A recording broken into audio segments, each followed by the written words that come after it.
Narito ang pinakahuling ulat panahon hatid ni April Enerio. Live mula sa Pag-asa DOST. April.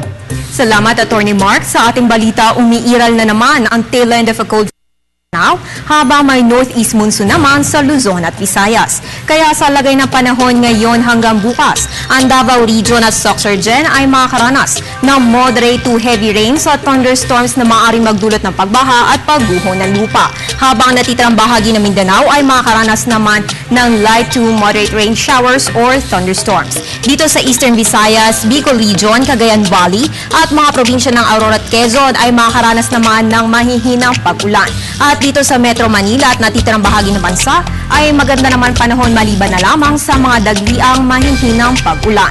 Ayon kay Pag-asa weather forecaster Fernando Gata, bumaba na po itong axis ng Intertropical Convergence Zone, kaya't ang dominant weather system na lamang na nagdadala ng pag-ulan dyan sa Mindanao ay ang tail end of a cold front na hindi naman natin nakikita dito, pero sa ibang satellite po nila doon natin makikita yan. Samantala sa weekly outlook naman ng Pag-asa ngayong Lunes, patuloy lang po naiiral ang northeast monsoon, particular na sa silangang bahagi ng Luzon at Visayas, at patuloy lang din ang tail end of a cold front na magdadala ng pag-ulan dyan sa malaking bahagi ng Mindanao. At by Wednesday, may posibilidad ng isang low pressure area ang inaasahang magdadala ng pag-ulan dyan sa may southeastern part ng Mindanao. Ang lahat po ng detalye ay mula nga dito sa weekly outlook na inilabas ng Pag-asa ngayong Lunes. Agad naman po maglalabas ng update ang Weather Bureau sa oras na may malaking pagbabago sa ating panahon.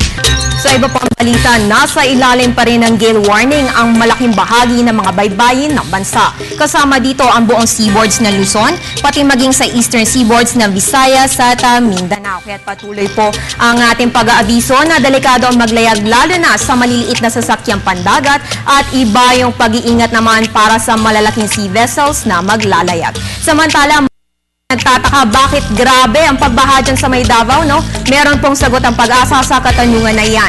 Narito ang rainfall comparison mula sa Climatology at Agromet Division ng Pag-asa. So, ang normal rainfall po ng Davao para sa buwan ng Enero ay 140 millimeters, Mula January 1 hanggang 20, ang normal rainfall amount ay nasa 90.5 millimeters. So, yan po ay nasa loob nga ng 20 days. Pero ang actual rainfall na naitala na Pag-asa ngayon mula January 1 to 20 ay umabot sa 274.7 millimeters. So nakikita po natin na di hamak na mas mataas sa isang buwang pag-uulan yan sa Davao. So yan po ang dahilan ng grabing pagbaha na naranasan ngayon dyan sa Davao. At yan po ang latest mula dito sa Pag-asa DOST. Para sa Telebisyon ng Bayan, April Enerio. Maraming salamat kasamang April Enerio.